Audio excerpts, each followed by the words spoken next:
thought we'd talk a little bit about this concept of marriage as salvation and how it relates to the world, the secular world we live in, and kind of the different concepts that are out there, and sort of how the how the church views marriage and how it's different. There's something happening. See, there's a lag. Okay. So go ahead and click. This is a pain. All right. So a bit about me. Click. So I'm a professor at USC. That's me. A little bit more about me. Click. That's me 50 pounds ago when I was bigger. Click. That's me after I did the Ironman, which is very long distance. So I lost a lot of weight. I didn't say click. What the heck's wrong with this guy? Hey, thanks. Thank you. Okay, you can click, yeah. And this is my family. This is my kids. They're a little older now. I have 3 teenagers at the same time. It's great. I highly recommend it. That's my wife. She's white. We just celebrated our 22-year wedding anniversary. Actually, today? No, yesterday. No, it's today. What's today? Yeah, no, it's yesterday. I didn't say click. This is not going to work out at all. At all. All right. Can we bring the laptop out? I'll just push the button. Do you think it'll reach? And then I want you to enjoy the talk too. So it's not? Yeah. Sorry. Don't have a clicker. What kind of place is this? You communists? All right. So not going to work. This is so not going to work. I should have brought my clicker. Is it my car? No. Okay. Click. So I just got ordained an Archdeacon on April 29th. That's why I'm wearing this dress. Click one more. So this is my outside appearance. Do not click. It's gonna click. Anyone else want to take a turn? I mean, he's doing a great job. No, this particular presentation is a lot of clicks. Okay, one more click, just one. All right. So if you were to judge me, and what would you say about me at this point? What do you think about me? Athletic, successful, accomplished, right? So this is how our persona goes, right? These are the kind of pics I put on my Facebook profile. Right? This is how I want to appear to the outside world, right? So I put pictures like that on my Instagram and my Facebook, right? Because I want people to see that side of me, right? Now, the difference is, how do I see myself, right? And what do I see when I look inside, right? Can you click one more time? Right. This is what I see when I look in the mirror, and this is really who I see: a broken beggar who needs help, right? Someone drowning. Okay? And so the big difference here is how I'm perceived from the outside and how I want to be perceived from the outside, and who I actually am. And this is the key to intimacy in marriage, right? Because on the dating scene, on the social scene, and the college scene, it's all about those other pics, right? It's all about the success, and then I travel and I go here and I go there and I do this and I do that and I'm great, right? But then when we get into marriage, right, this is the part that the other spouse sees, right? Because this is really who you are. And we can only cover this up for so long, right? Like, you can go on a couple dates and you kind of smile and you don't fart and you try not to do things that are, rude and obnoxious. Right? But after a while, you got to start farting at some point, right? I mean, man's got to fart, right? So you start doing things that are normal, right? The normal you, okay? And that other person now has to love that, right? Not the other guy, or the other woman, right? So they have to love, and that's where the intimacy is, right? Because I don't have to put up the persona, right? The persona, that lasts, a couple months, a year if you're good, maybe a year and a half if you're really a good liar, right? But then after that, you get tired of it, right? And you just want to be me, and this is who I am. Right? And so this is why marriage is so intimate, right? Is because we fall in love with this person, and I don't have to put up I don't want you to fall in love with someone else. I need you to fall in love with me, right? And that's the intimacy of marriage. Click. I like this sign. I saw it at a hotel, and I took a picture of it. If you don't know where you're going, any road will get you there, right? And I think it's very applicable to marriage, because there's just a lot of roads and different opinions about marriage. I mean, you go to like the Barnes and Noble marriage section, right? It's like walls of books on marriage and self-help and what's the right way and how to, men are from Mars, women are from Venus, and there's all kinds of stuff out there. And everyone's got a different opinion as to what it is. And there's Christian opinions, there's atheist opinions, there's feminist opinions, there's masculine opinions, there's Islamic opinions, there's all kinds of opinions, and none of them seem to be the same. So we need to kind of talk about what our opinion is of marriage and how it works. Thank you. So most marriage talks, you can go ahead and click one more time, okay. So most marriage talks go like this, right? I give you scary statistics on divorce. I tell you, see how bad things are, and I say Christianity doesn't allow that, right? And then I say, if you don't stick with Christianity, you're doomed, right? And this is why you need to, stick with it, right? But that's not how this talk is going to go. Today we'll talk about marriage as the path to salvation, right? It's the path. And when we think about this, it's really important, right? I think sometimes we kind of overly, talk about monks. Like in all of Egypt, I think there's like 2,000 monks. There's 100 million people in Egypt, and there's 2,000 monks, right? So to say it's a small percentage is an understatement. That is not the path of salvation, right? That is a very extreme exception to the normal path, right? God created Adam and Eve. He created a couple. That's what he started with. It was a couple, right? So that's sort of it, right? That's sort of the path. He's doing stuff in there. I don't know what he's doing. I'm just giving you a hard time. You're doing great. Thank you. So, what's the essence of marriage? Why do I need a piece of paper to prove I love you, or marriage? Why can't I just live together? And these are, I think, concepts we don't have to worry about too much here. But I think they exist in the world, and people question them. So a Christian view is it's a long-term binding commitment to a covenant. And the difference between a covenant and a contract between two people, and a covenant between three people. Right? So we have to view Christianity as a covenant. Right? It's not just me and this other person. Okay? The real contract, if you will, is between me and Christ. Right? And this other person is just kind of in the mix. Right? But the thing is, it's a path of my salvation. It's a path of me being close to Christ. No, not yet, Habib.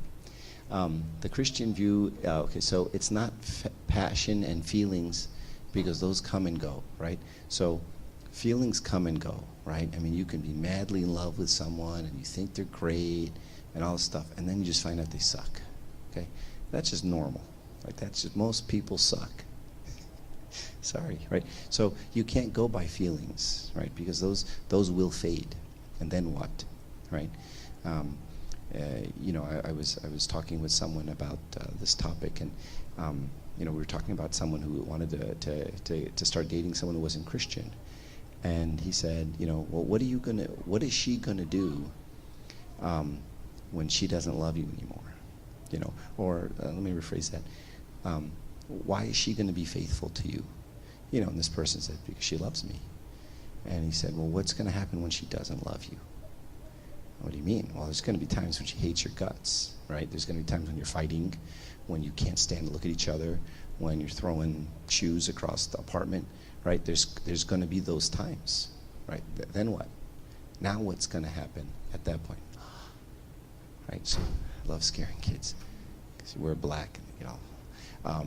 And so then what's going to happen? Well, what's going to happen is, most likely she'll just go, well, we were in a fight, so, I went and cheated on you, and I went and did whatever, right? Why? Because, we were fighting, and I couldn't stand you, so I decided to go out. Right? So her covenant is to you, her commitment's to you, yeah, but she's going to hate you, and he's going to hate you at some point, right? You're going to get in a big fight because that happens, right? And then now what? Now who's going to pull you out of that? It has to be a third party, right? No, don't click. So covenant makes things into asal habibi. God bless you. Covenant makes things more intimate, right? Because there's no running, right? It's just between us, and we have to kind of stick through it, ugly and not ugly, right? So I get to put my guard down, and I get to be ugly. I get to be the beggar. I get to be the real me, right? And this other person is the real you. And then we start to love the real person with their faults, not trying to change them, because that doesn't work, right? And a lot of women especially love to do this, right? They marry guys and they think, I'm going to change you. I'm going to change him. I married a real rebel. He's got tattoos everywhere and long hair, but I'm going to tame him, and I'm going to make him into like this domesticated whatever. And they have these dreams or these fantasies about marrying the wild boy and taming him, right? I don't know why girls do that, but they do. And then they're very all, sadly, they're big disappointed, right? Because that never works, okay? You can barely change yourself. You can spend a couple decades just trying to change yourself, and that's really hard. Changing someone else is a pipe dream. That's just not going to happen, right? So we need to we start to learn to love the other person, faults and all, right? And then we say, well, where does this come from? Do we know someone else who loves us, faults and all? Yeah, the icons, right? So Christ loves us, faults and all, unconditionally. He doesn't say, I will love you if you come to church early. He doesn't say those things. Our parents say those things, but he doesn't say those things, right? So we want to be like him, right? Those little yellow bands, WWJD, what would Jesus do? Right? Those are great bands, okay? We have to be like Christ. Christ loves faults and all, loves you all messed up. So we have to learn to love all messed up. Same thing. Don't click. So the consumer view is, I get what I want that's best for me, and I leave when it's not good. Okay, that's really the way most marriages work, right? And the statistics. It's like California's like 75% divorce or something crazy like that. And honestly, and I'm being honest here, I'm kind of surprised it isn't higher, right? Because I see people who are married, if they're atheists and they're married for like a long time, I'm actually very surprised. Like, I don't understand why they're married. I don't understand how they can remain married, because it doesn't actually make any sense, and it doesn't really work, right? I mean, if you're a total atheist and you're still married after 40 years, I'm just shocked by that, because I don't know why you're still married. Why would you be? It's not good for you anymore. Get out. Don't be stupid, right?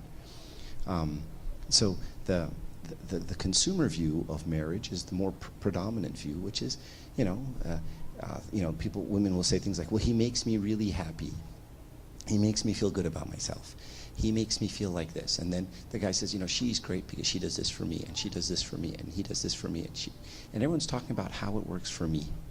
And no one's talking about how about the other person, right? And so when you look at most like dating websites, like, because I know you guys don't go to these things, but if you did, there's a new one called Meet and Right. Ever heard about this one? It's an app. It's called Meet and Right. It's funny. Okay, so you heard about this, Abuna? It's an app called Meet and Right. It's a Coptic dating app. Is that a funny name? So it's very creative.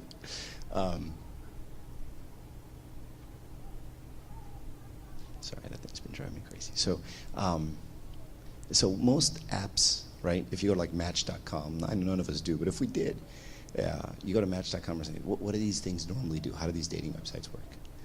Right, you fill out questionnaires, right? So you answer like 80 questions about yourself, 100 questions about yourself. Like, do you like Chinese food? Do you like to go travel? Do you like biking? Do you like whatever, right? And you fill out hundreds of questions about yourself, okay?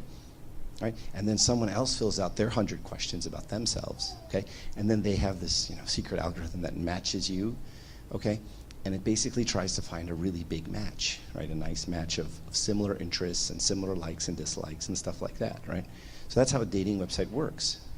So think about what that's actually saying. So what is that actually saying? So if you subscribe to that view, what are you saying when you go on that website? You're basically saying, look, I want to be very selfish. I want to do whatever I want to do, and I want to find someone who doesn't make me change me because I'm selfish and I just want to do the things I want to do and I don't want to change for anyone. So I'm going to tell you 150 things about myself, and I need you to find someone who doesn't make me change. Is that about right? Did I categorize that Match.com about right? So that's what a dating website's saying, right? I'm selfish. I don't want to change. Okay? But the fact of the matter is, men and women are just different in many ways, right? But they're just different. And maybe it's a sick joke God's playing on us, and we'll ask him when we get there, but they just are, and they just approach the world differently. So it's almost like God's got like a stopgap, right? Just in case Match.com gets invented, he tricked the whole system and said, there's nothing you can do to match a man and a woman. They just don't think the same. End of story, right? They just approach the world differently, right? And so I'm going to force you to adapt to someone else, to think like someone else thinks, to learn to love like someone else loves, to listen to their love language, right? So regardless of how many things you have in common, I'm still going to find many things you don't have in common, many things that are different, and you have to learn how to adapt. The fact of the matter is, the more selfless of a person you are, the more Christ-like you are, the more you can kind of marry anybody. Right? It turns out the list doesn't really matter, because if you're selfish and you match 149 things and you're a selfish person, guess what? Number 150 is going to cause you to get divorced. Right? And then sometimes you hear people about about stupid things like where you squeeze the toothpaste. And they fight about that. Right? Why? I really like to squeeze it like this.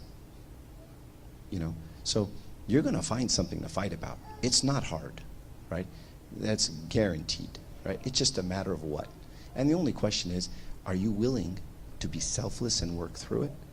Or are you just going to stick to your guns, your principles? Principles, right? Don't. Okay.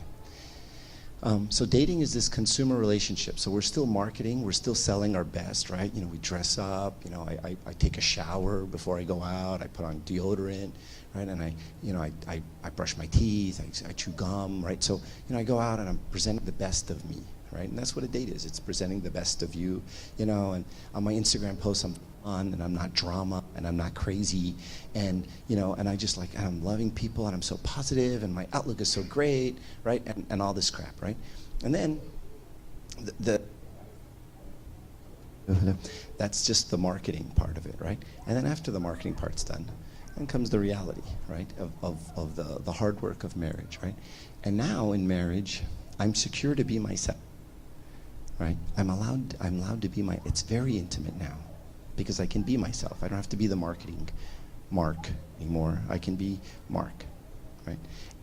And that person loves me for who I am, right? So that's why marriage is so intimate, right? Because the person sees the real you, the crazy you, the messed up you, and still loves you, right? And I don't have to be somebody else anymore, right? I don't have to fake it for the world like I do on Instagram, no. Okay, click, sorry. I know it was a long slide. Oh, shoot. Okay. All right, so that screen has it formatted properly. That screen does not. Don't worry about it. Okay, so this is a quote by a guy named Alexander Schmemann. Has anyone heard of this guy, Alexander Schmemann? All right, so he's like a really cool guy. I think he died in 1984 or something like that.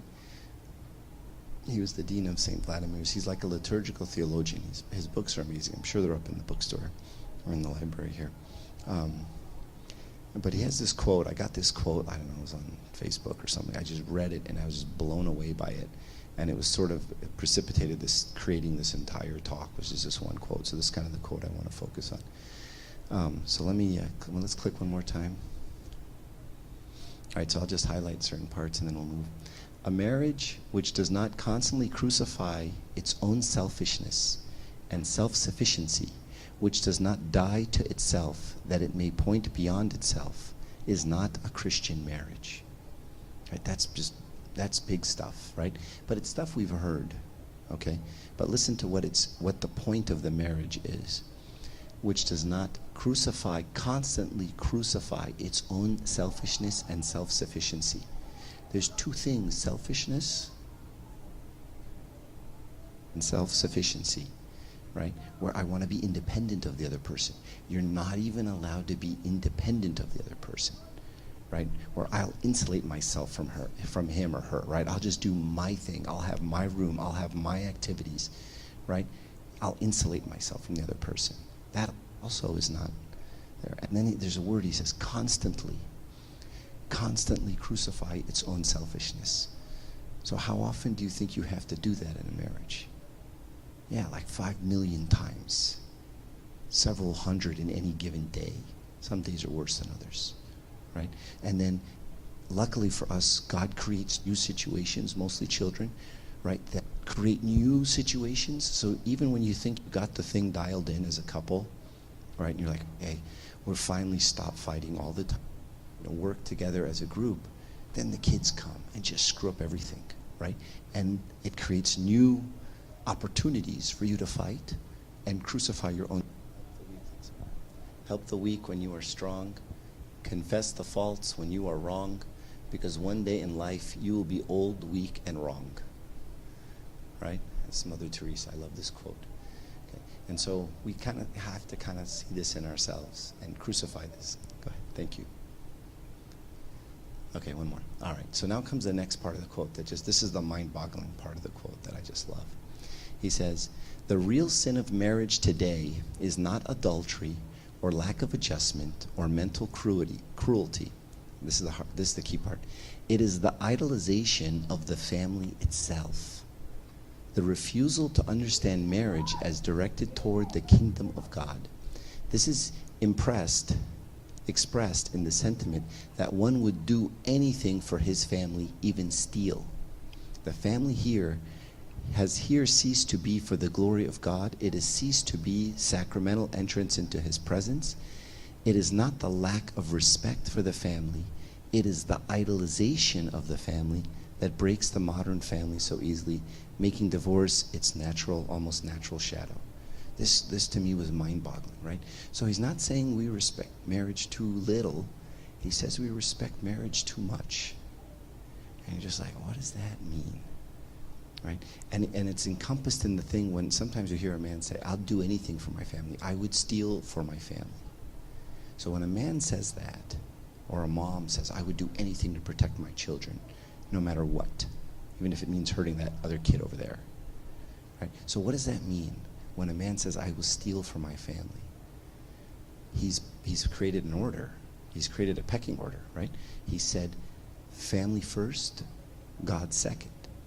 And as soon as you create that order, it's done. It can't continue.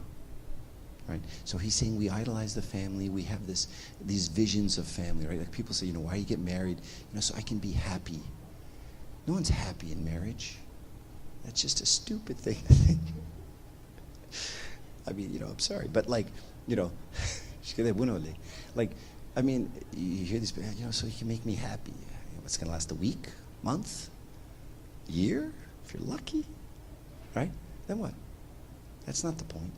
Whoever told you the point of marriage is to be happy is wrong. And they're probably divorced, right? And there's a lot of divorced, crazy therapists out there who say these things to other people. If he doesn't make you happy, then you need to leave him, and blah, blah, blah, blah, blah. And they're giving bad advice. And then you ask them, what's your life like? Well, I've been divorced 3 times. Well, no kidding. Because you're giving advice like, the point of marriage is to be happy. Who told you that? Right? Well, as soon as God is not first in the marriage, you really don't have a chance. Okay? You really don't have a chance.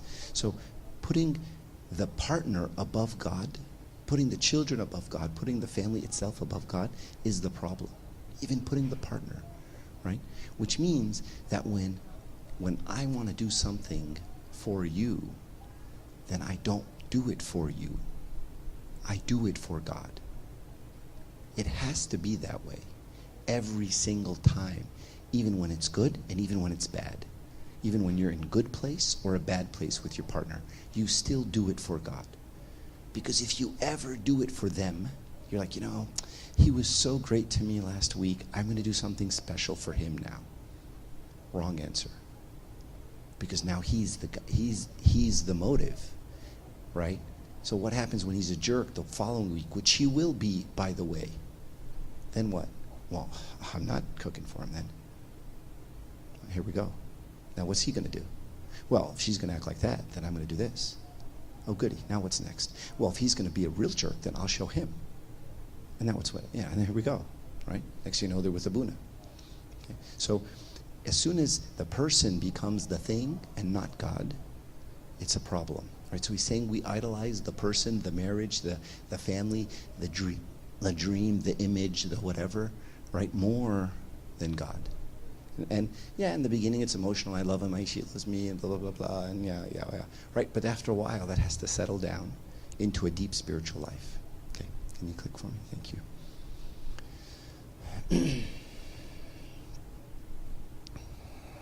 All right, so according to, what's the purpose of marriage? According to the Christian, deep character change through deep friendship. What's the point of marriage? There's no be happy up there. Just put that out there right now. Deep character change through deep friendship. So people are looking for this perfectly compatible soulmate. Who's that? Someone who will accept me as I am and not change me. Okay, people are looking for that. Those people don't exist. Okay, those people don't exist. You want someone to do that for you, but oftentimes you don't want to do it for someone else. Right, so when you say, I want someone who will accept me and not change me, yeah, but that means you have to accept them and not change them. Well, no, we didn't say anything about that. So we come into marriage with flaws, and it's very important that we recognize these flaws, right? We all do, okay? We're fearful, which is a problem, because any action taken from fear is never a good action, right? Fear is the work of the devil. Right? And one of the things that Christ said over and over and over again, in fact, more than almost anything else, was what? Fear not. So anytime there is fear of the future, regret of the past, this is always from the devil. Pride, we're inflexible, we're unreliable, we're impatient, we're perfectionists, we're control freaks, we're critical, we're cowards that twist the truth to look good. Do people do that? Do people twist the truth so they can look good? Yeah. Is that disgusting? Yeah. We all do it. Right? So this is who we are. This is how we come in. Right? And we have to recognize that. That's why the period of engagement in the church, and I know everyone thinks this is just stupid, is it's supposed to be a period of repentance. And you're just like, what a dumb thing. It's the dumbest thing I ever heard. I mean, we got to plan the wedding, we got to get the cake, we got to plan the honeymoon, we got to get the place, we got to get the furniture, we got to get the cards, we got to pick the flowers, the flower girls, we got to pick the dresses, the shoes, right? Real important things, right? And Abuna's come along and say, it's time for repentance. You're like, that's like the most old-fashioned dumb thing I've ever heard, right? But I'll tell you what, that repentance is me picking out that list. Most of it I have. Right, and seeing it in myself. And the better I see it in myself, the easier it is for me to deal with in marriage, because I'll tell you what, your partner is going to see it like in a week, if not already, right? And then again, a year, they're going to be sick of it, right? And so that's why repentance is the key, right? Because the more I've repented and the more I'm self-aware and the more I know my fault and I know what the baggage I'm coming in with, the better shot I've got at dealing with this with another person, with their own baggage, right? And if I don't think I have baggage, and some people don't for some reason, then when I see someone else's baggage, I'm a lot less sensitive, I'm a lot less caring. I'm like, you need to clean up your stuff. Wait a minute, what about your stuff? I don't have stuff. Right? You've got stuff. I don't have stuff. I've said that actually. Okay, so we all have stuff like this, but your flaws never sunk in when told about. Okay. Click, please. Thank you. Okay, so I love this. The church is not full of hypocrites. There's always room for more. Right? This is such an important thing, right? I mean, one of the saddest things I hear is when young people, they start to get older and they start to realize that, they're like, I just realized all the uncles and aunts in the church are hypocrites. Everyone's fake. The deacons are fake. The servants are fake. Abuna's fake. Everyone's fake, right? And they're so upset, right? Can you believe this person doing this and this person doing this and this person shouted and this person, and they're so upset. And that really bothers me, right? Because I think to myself, well, what were you taught? Like, who told you they weren't? Who told you people in church are good? Since when are people in church good? Have you met any of them? Right? They do these studies, like clinical studies, where they look at morality of Christians versus non-Christians, on a variety of indices. And, there's ways to measure these things. And what do you think they find? Difference. There's no difference between them statistically. Is that a problem? Does that bother anybody? It shouldn't. Does that surprise anybody? It shouldn't. But you're not a human. You're not flesh and blood like everybody else. Right? Of course. The church is full of hypocrites. The church is full of broken people. The church is a hospital. We're not good so that we can come to church. We come to church to be good. Whatever that means. Right? And there is no goodness in the sight of God. I mean, if at any point in time you think to yourself, yeah, I'm pretty good, you need to stop whatever it is you're thinking at that moment, and you need to go talk to Abuna. Because now you have a really big problem. Right? When you can sit back and say, this, I'm doing all right. Then you don't see it.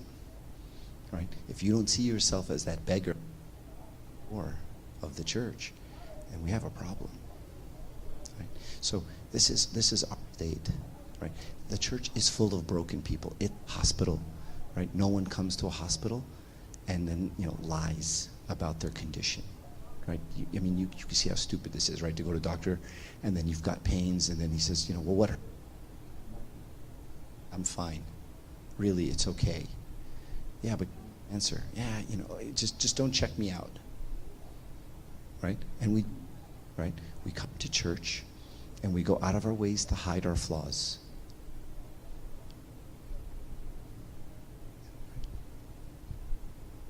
Battery's good. I don't know maybe I'm in the wrong spot. I'll go stand over here maybe.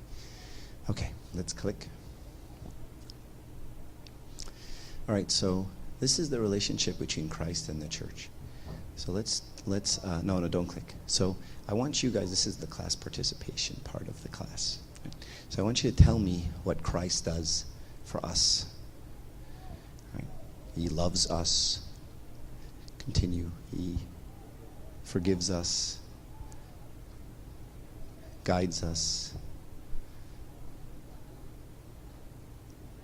Protects us. Gives us everything. Fulfills us. What else? Anything else? Accepts us. Okay, let's click. One more. One more. Okay, perfect. So we have protects us, loves us, dies for us, supports us, is compassionate towards us, tender and merciful for us, towards us, provides for us. Right, so that's the relationship between Christ and us. All right, one more click. Okay, now tell me about the relationship between us to Christ. We love Christ. I always start with that one. What else? We're thankful to Him. Follow Him. Worship Him. Serve Him. Okay, that's good. Let's click. Love, respect, serve, obey. Okay. So this is the relationship between Christ to us and then us to Christ. And then St. Paul comes along in the epistle to Ephesians, right? And then he does something pretty freaky, right? No one knows what he does. Can you click? He swaps the words. And he says, husbands and wives are like Christ and the church. And they're not the same, right? A lot of people today will tell you, well, we're identical. We're the same. Of course you're not. You looked in the mirror? You're not, right? You're emotionally not the same. You're physically not the same. You're not built the same. right? Have you ever stuck a man with a kid and watched him? He's a dope. He doesn't know anything. Kid can be crying. Dad's looking around. I mean, it's pathetic, right? He's not compassionate. He can't do it. And the wives get mad. You should be able to, blah, blah. And then you talk to the wives a few years later, and they go, no, we don't even try anymore. We know better. I just did that when I was in my 20s. I don't do that stuff anymore. I'm smarter than that now. He can't, right? So men and women are different, and St. Paul exploits that. Can you click one more time for me? So everyone, I think we all know this this verse from Ephesians. So let's one more click. So let's start with the men. He says, husbands, love your wives just as Christ loved the church and gave himself up for her to make her holy. In this same way, husbands ought to love their wives as their own bodies. He who loves his wife loves himself. After all, no one has ever hated their own body, but they feed and care for their body, just as Christ does the church, for we are members of the body. To summarize, he says, however, each one of you must love his wife as he loves himself, and the wife must respect her husband. So that's the first command to the men. Let's click one more time. So how does marriage bring us closer to Christ? Let's start with the men, because it's funner that way. So what are men like? Are they sacrificing, thoughtful, selfless, think of others? Are those characteristics of men? No, they are not. Click, please. Men are selfish, stubborn, and they think about themselves. That's the way men are. Sorry, ladies. They're all that way. All 3.5 billion of them. I had a friend she's French, and she was complaining to me about her husband. And she's like, she's like, he does this. And she's saying all the stuff that I do, right? And she's like, and then he forgets the kids, and he does this, and I'm like, yeah, I know. And then she goes, you know how French men are. They're all just pigs. And I'm like, you could put any country in front of, how ex-men are. But like Italian men are better, Russian men, Egyptian men, like any sentence with, how Indian men are, they suck, right? I mean, whatever sentence that is, it doesn't end well, right, for the guys. So let's click one more time, right? So men are selfish.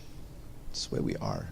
So women aren't like that, right? So let's go back one. Can you go back one? Look what he says. Now, as the church submits to Christ, so also wives should submit to their husbands in everything. So what's St. Paul doing? He's giving them the absolute hardest commandment for them, right? In fact, men are better with this submissive thing than women are, right? You see a man, he's been married 30 years, he's beat down, his head's down, hadr habibti, anything, he has no problem. And she's bossing him around, slapping him. You've all seen this scene, right? And he's just submitting away, right? And if he dares say, honey, maybe we should do this. Naam, habibi, naam, faddal, right? And then she'll just beat him down some more. Right? So let's click twice. Right? So one more time. Right? So what are women like? Well, they're not that. They're headstrong. They're stubborn. They have their way of doing things. They're control freaks. They don't want to be told what to do, especially if a man tells them what to do. Men are stupid. You guys know that, right? Women think we're all stupid. You guys can nod. It's okay. I know you think it, right? So St. Paul says wives should submit to their husbands in everything. And this is very hard for a woman to do. Okay? But it's for their salvation. Because it is the hardest thing for them to do. It is the most sacrificial. It is the crucifixion of themselves. Right? And every once in a while you see an extremely virtuous woman who's just married to an idiot. And he's, and the guy's just idiot, right? And she's just like, well, and she's just listening to him. And I'm just like, he's an idiot. Like, why would you listen to that guy? But she's an amazing woman, right? And you just look at her, you're like, wow, right? And she's being submissive to him, and she's being obedient to him, and she's just taking in this idiot, right? And men the same way, right? The women are acting, they're very selfish and they're very controlling, and he would do anything for her and be very selfless for her. And you're like, wow, the way she treats him, no one should be treated like that. Well, yeah, no one should be. But he's not looking for a retaliation, or he's not looking to do good to her because she did good to him. He's looking for his salvation, right? So the point of marriage, and I don't want to make it all doom and gloom, but the point of marriage is to go outside ourselves, right? If I just want to stay in my little bubble, my little selfish bubble world, right, and just be, do what I want to do and when I want to do it, and stay up late and hang out with my buddies and then that's not the point of marriage. Marriage escalates us, right? And if you think about the sequence of life, right, we start out as babies. Babies are extremely selfish, right? In fact, if they don't get their way, they cry. That's pretty selfish, right? And anything pisses them off, they cry. And they throw a fit, right? You watch them in the grocery store and they're throwing a fit because they're not getting Cheetos, right? That's the way kids are, okay? And then as they get older, right, they start to have friends, okay? And the friends, they don't take that crap, right? I mean, you're playing a little kid and he's got a truck, right? If you're playing with your mom and she's holding a truck and you take the truck out of her hand, she go, oh, good, you took the truck. Good boy, Habibi. Would you like to play? And she shows him how to play with it, right? You take the truck out of a kid's hand. What does he do? He just smacks you on the head, right? Kids are not going to take that, right? They'll grab the truck back. And next thing you know, they're fighting. The moms get in there, now, Habibi, blah, blah, blah, blah, and they try to calm it all down, right? But kids don't take crap from other kids, right? So you start getting friends, and your friends, they don't take your selfishness. So you need to learn how to play with others, right? So now we all sit in the sandbox, right? You play with, how you share. You do this toy for 5 minutes, and then he does it for 5 minutes. We learn to share, right? Then you become a teenager, and your friends pull you out a little bit more, right? I mean, we've all had friends who act like jerks as teenagers, right? And then you're like, dude, that's not cool, right? I'm done with that. And then they push you a little bit, and then you have to be a little bit less selfish, right? And then after a while of having older friends, you get married, right? And that extracts even more selfishness out. Right now you have another person. The other person has certain ways of doing things, and you have to learn how to be even more selfless, right? And then you have kids, and then the kids even extract even more selfishness out of you. Whatever's left gets beaten out of you, right, with children, okay? And after you've done all this for your children and extracted all this selfishness out of yourself and sacrificed so much for your kids, they become teenagers. And they say, screw you, Dad. What have you done for me? And you're like, after everything I've done, after all the sacrifice I've made. And then they even pull you out further, right? And now I give, and I don't get anything in return. Because now the kids are saying, I hate you, you're stupid, what do you know? Well, what teenagers say, right? But what you guys say to your parents is probably still, right? So this is the sequence of life, right? So life is this extraction of selfishness. It's an extraction of the ego, right? It's extraction of the self, right? We crucify ourselves daily. This is what St. Paul says. Okay, let's click. Okay, so love, respect, serve, obey the husband. Very hard for women to do, but that's their salvation. Okay, click, thank you. You're doing a great job, by the way. All right.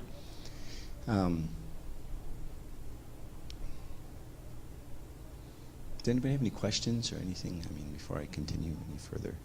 I'm almost done, but I can tell a few of you are thinking thoughts. Some of you are upset, some of you are happy, some of you are angry. Some of you really want to punch me in the face. No one? Nobody wants to punch me in the face. Buna, you want to punch me in the face? Buna, James and I grew up together. We're good friends. Nothing? No one? Okay, we'll continue that. It's a quiet crowd. It's a rough crowd. You're all just judging me. Okay. It is the identification of marriage with happiness. This is a big problem, this marriage and happiness stuff. I sound so terrible. And I'm happily married, by the way. All right, what do I say? Okay, it is identification of marriage with happiness and the refusal to accept the cross in it. In a Christian marriage, in fact, 3 are married. And the united loyalty of the 2 towards the third, who is God, keeps the 2 in an active unity with each other as well as with God. Yet is the presence of God, which is the death of the marriage, as something only natural. It is the cross of Christ that brings the self-sufficiency of nature to its end. but by the cross joy entered the whole world. Its presence is thus the real joy of marriage. It is the joyful servitude that the marriage vow, in the perspective of the eternal kingdom, is not taken until death parts, but until death unites us completely. This quote is just mind-boggling. Alexander Schmemann writes like this. It's just really hard to penetrate. You have to really focus on what he's saying. It's kind of boring.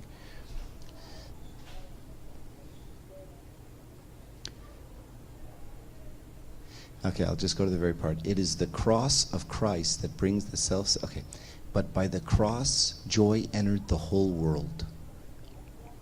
Its presence is thus the real joy of marriage. Okay, so as miserable as I just made life sound for you, he says, am I wrong, Buddha? Have I said anything wrong? He says, where is it? It is the cross, but by the cross, joy entered the whole world. It is the real joy of marriage. The cross is the real joy of marriage. The cross is the real joy of marriage. Now, the cross doesn't sound pleasant, but yet he says that joy entered the world through the cross, and it is the joy of marriage. What does that mean? It turns out when you're selfish and you get your way, you're actually not happy. And all of us have kind of experienced this in different ways growing up. Right? Sometimes, you go on a missionary trip and you're like, it was so much better to go outside myself and help others. And so a lot of us have experienced this.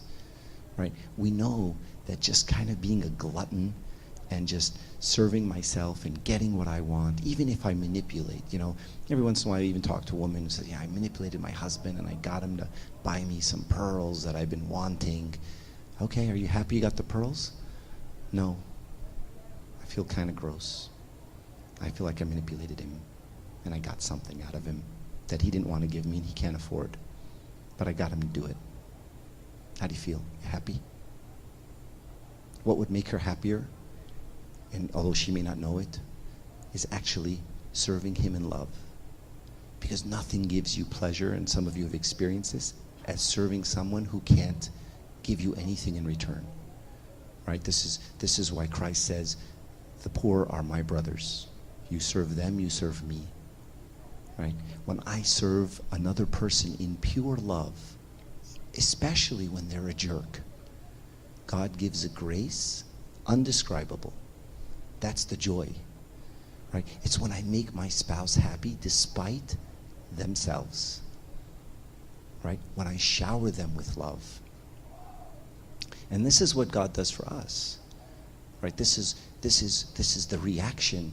Like, how did the name somebody? How did the adulterous woman feel when Christ protected her? There's a book by Elder Porphyrios. Anyone know which book I'm talking about? Wounded by Love. And that word took me a long time to understand what he's talking about. Wounded by love. What does wounded by love mean? When someone loves you in such a way that it wounds you, that it actually affects you. So how did that woman feel when he covered her? She looked at him and she said, I'll do anything for you. Right? And this is the reaction we have to have with our spouses. Right? We cover them and we love them in their sin, in their weakness, in their worst times. And there is nothing that gives us more joy than that.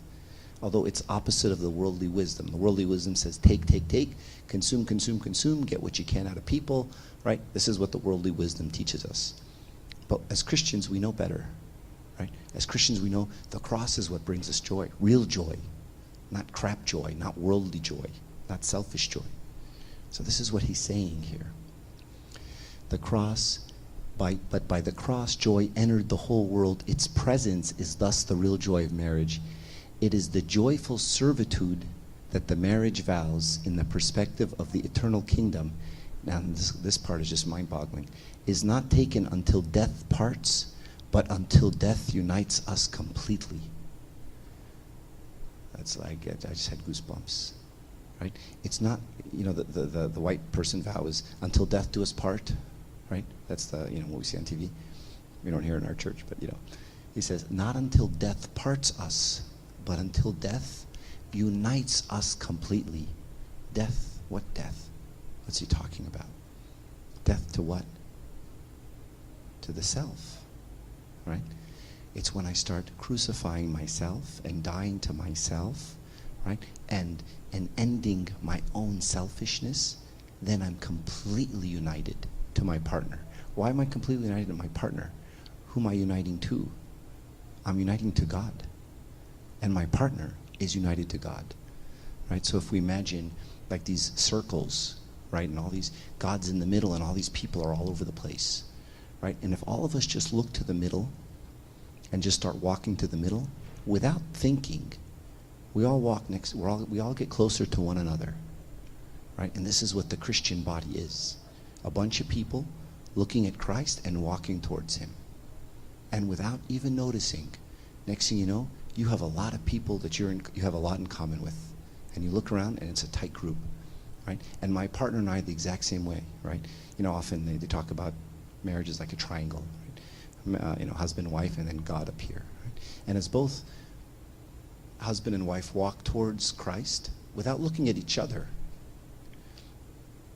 they naturally come closer together until they're all united together, right? Without thinking about it, right? So death unites us.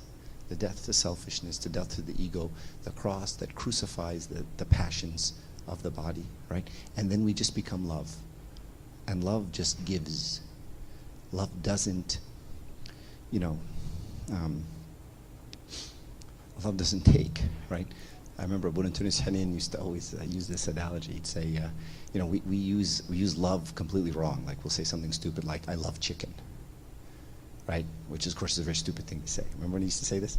Right? It's because you take a chicken, right, and you cut its head off, then you rip the feathers off its body, then you boil it, and then you rip its flesh with your teeth, right? So you don't really love chicken, right? Who do you love? Yourself. And chicken makes me happy. So then I say, I love chicken. No, you don't love chicken. You love yourself. Now marriage sometimes works the same way. I love him. Why? He does this for me, and this for me, and this for me, and this for me. Who do you love? You love me. You love yourself. And this guy just and as soon as he stops doing that, heaven help him, because he's going to pay for it. And then you guys will be done, right? Whereas if I'm in a mode of repentance and I'm a mode of dying to myself, then I become closer to my other person. I heard a very nice quote, I'll end with that. It says, people don't fall out of love in marriage, they fall out of repentance. I love that quote. That's a very true quote. You don't fall out of love, there's no such thing. You fall out of repentance. Because as long as you are getting closer to Christ, then that's the end of the story, right? And the love will continue to grow. Okay, I'll stop now. Does anybody have any other questions? I mean, you guys had a lot of questions so far, so I'm excited about the participation. Don't, you know, just one at a time, not everyone at the same time. No one? Yes, thank you.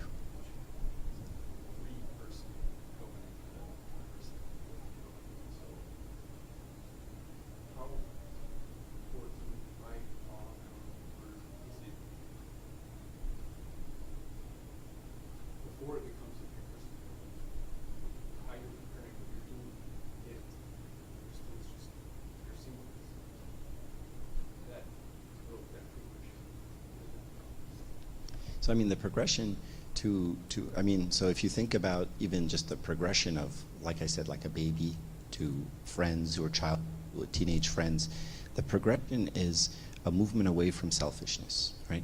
So a lot of times, you know, we get in this mode where like, well, when are you ready to get married? Well, you've graduated college, you have a job, therefore you're ready to get married, right? And that's not always the case, right? Getting ready to be married is more of a spiritual state, right? If you're still, and so the key is to work past your own selfishness and your own desires and your own ego and your own, you know, doing what pleases me and learning to be more selfless, right? And so, you know, the church has exercises to do this, right? I mean, fasting being the first obvious one, right? What's the point of fasting? It's it's clearly not God reads ingredients and gets pissed if, whey is the number 4 ingredient on your list of, things, right? It's more about me disciplining myself in such a way that I teach myself that, what, I'm not going to eat this, even if it's siami, right? I mean, a really nice exercise to do is, you make this great plate of food, right? You've spiced it just right, and it's perfect, and it's exactly, and you're hungry, and you're about to just dig into this plate, right? A really nice thing to do during the Lent is just to take the plate and just put it away, just for a minute, and just not eat it. Discipline yourself to just not eat it, right? Now it's a fast. Right now, I'm strengthening that muscle, right, that says I don't have to do something, right? Because that same muscle then, when push comes to shove and your spouse or your significant other does something and your reaction is you have that discipline, you can hold back. I'm not going to say that. I'm not going to do that. I'm not going to respond. I'm not going to retaliate. I'm not going to show evil for evil. I'm going to show love for evil, right? So that's the hard part, right? Fasting is easy compared to the other part, right? When someone insults you and you don't respond, that's really hard.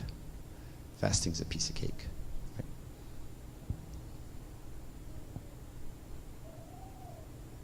Any other questions? That was a really good question. You have a question. I can see it in your eyes. No? Okay. No. 2 rows back. 3 rows back. No? No question? No? Okay. Glory be to God forever.